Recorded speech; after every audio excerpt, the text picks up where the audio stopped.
much longer do we have in the flat? 4 hours. A few moments later. Are we there yet? Where?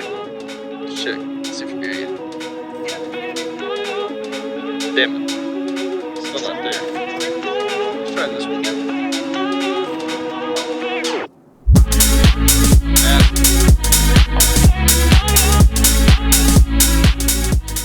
Hey. Hey. So where are we at? Canada. Canada? No, but where are we at in Canada? Like, what are we doing? What is this? We're gonna go see a waterfall. We just saw a waterfall. We're gonna see another one. No? No? What the hell are we doing here? Shannon Falls. Shannon Falls. This is Shannon Falls. I don't know who Shannon is, and I don't know if she fell, and that fell off this. That's why they named it after her. I'm not sure, but it's supposed to be one of the second biggest waterfalls in either British Columbia or Canada altogether. So you're not sure? I'm not sure who Shannon is, but if she fell off. Let's find out.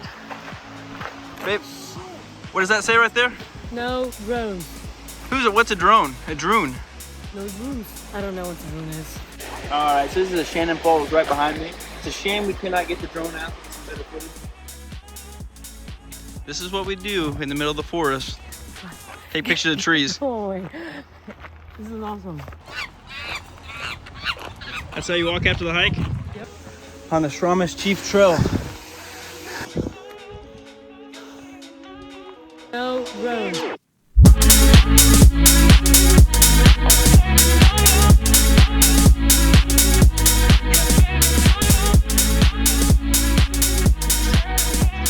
All right, I finally made it. How long did that take us? 2.5 hours, 3 hours? But I definitely say this is worth the hike, the view. But I was confused. There's no brewery up here. So looks like we're going back into town to find the brewery.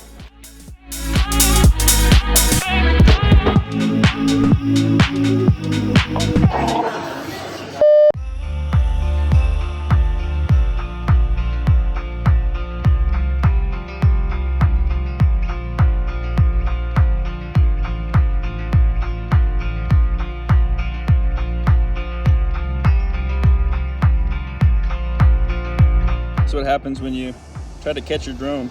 Yeah. Cut your finger off. So currently we're on the Joffrey Lakes trail. We already seen lake number 1. About to go see lake number 2, then 3. We almost weren't able to actually make the hike because a month ago they implemented day passes. They're free, basically just limits the amount of people into the park. Long story short, I didn't know about it till last night. So we improvised, got here early, snuck through the woods around the front gate, and we made it to Joffrey Lakes. No day pass required. Traveling tip. Disclaimer, if you go without a day pass and sneak behind the woods and you get in trouble, go at your own risk. We haven't been caught yet, but we'll see how it goes. But I think we'll be okay in Canada if we end up in a Canadian prison.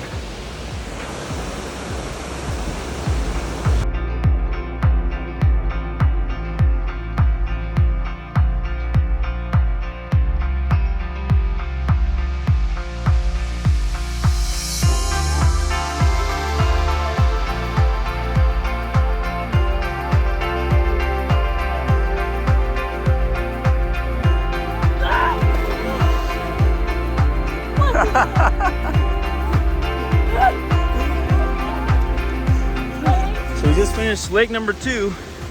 I surprised Ksenia by pushing her in the water. How do you feel about that? Pretty cold. I don't know about it. You're not that old. Cold.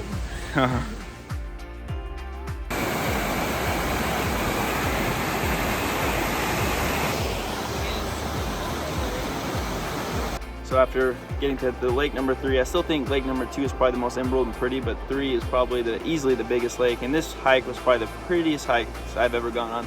But definitely well worth it. Looks like I lost part of my pinky out there getting the drone shots, but still worth it. The drone almost died in the middle of the water, so I had to catch it and took my finger with it. Sir, what are you doing there? Huh?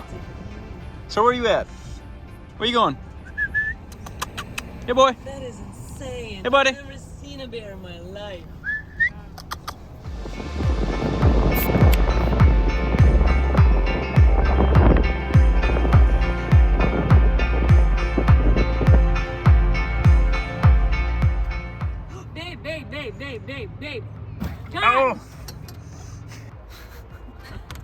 Don't try to smile now. You've already been. All right, so the next destination, about 86 kilometers down a gravel road, a logging road, going to Sluit Hot Springs.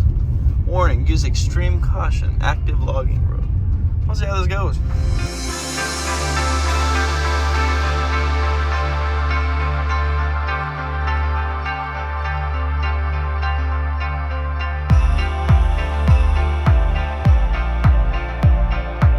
Finally made it. Made it to the campgrounds.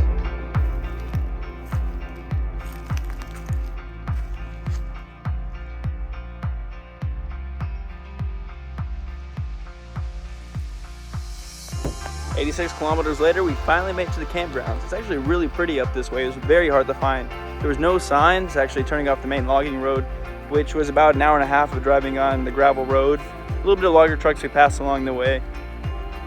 Then basically we went past this area and there was no signs directing us where to go. So we had to stop at a gas station, which surprisingly was actually really close. It was an Indian reserve.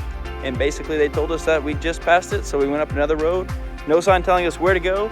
They said 9 kilometers up and we found it. So here we are. Now time to see if it's worth it.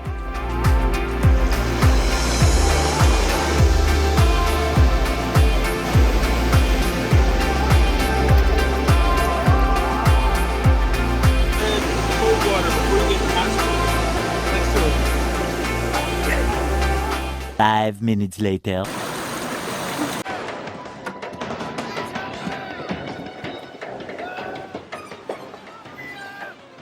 Alright, so we made it to the hot springs. We've been here for about 2 hours now. I was afraid I was going to be disappointed by this place. I thought it'd be a little bit overhyped because of all the work that it took to get here. But after being here for 2 hours, I can easily say it's one of the most unique places we've been on this trip so far.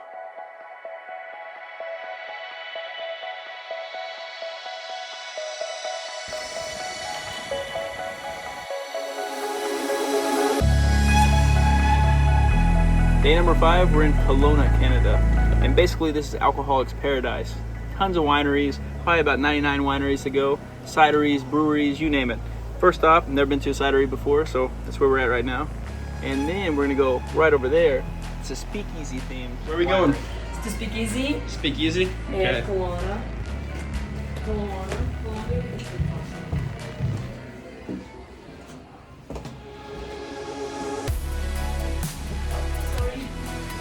It's not a real speakeasy if it says speakeasy on top. Minus points for that. Now this is pretty cool. Even the bathroom's pretty cool. So why that? There's the bathroom. Check out the ladies' bathroom.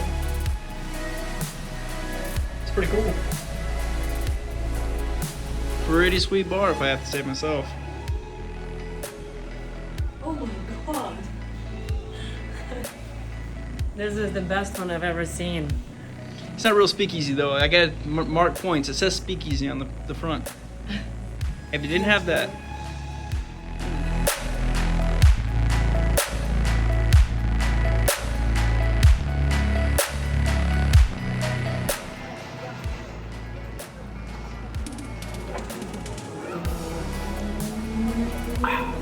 Pretty good dark stout over here at Kelowna, stop number 3, B&A Brewery Company. I'm not sure what the B stands for, but I think it's beer, if I had to guess. But beer and DNA, you know. Since we're at drink number 3, I'm a little bit still hungry, you know, so kind of getting a little bit. I think that's beer. I don't know, man, I thought it was worship, maybe not. But pretty good beer so far. Kelowna is more of a, I would say it's like a summer destination in Canada. It's really cool. It's a lake in the middle of the city, and then probably, I think, over 400 different wineries, breweries, and cideries. I mean, I could live here forever. I mean, you play in the lake all day, and they also have snow skiing, mountain biking. What is not to like? All right, let's finish this beer, and we'll figure it out from there. Stop number 4, even though we were supposed to stop at number 3, where are we at? Another brewery.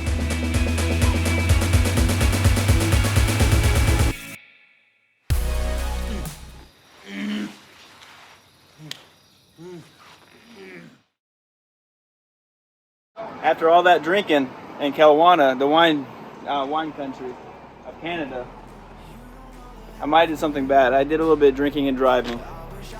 First time I've ever had a DUI, and I'm afraid for my life. I need to make sure I get this off my record because I do not want this on here ruining my life. We're gonna go here. I'm gonna go ahead and talk to a good lawyer, and maybe we can get this off my record.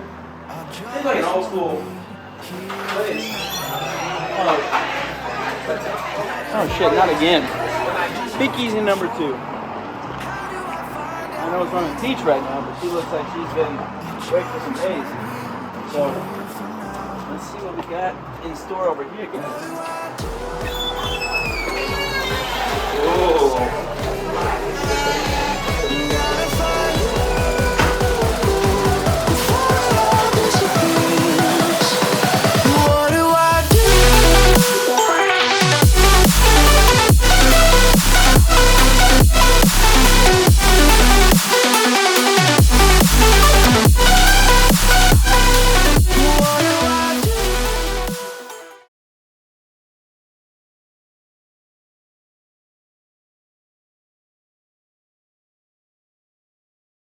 John, this is a shout out to you. Can I get an oh yeah?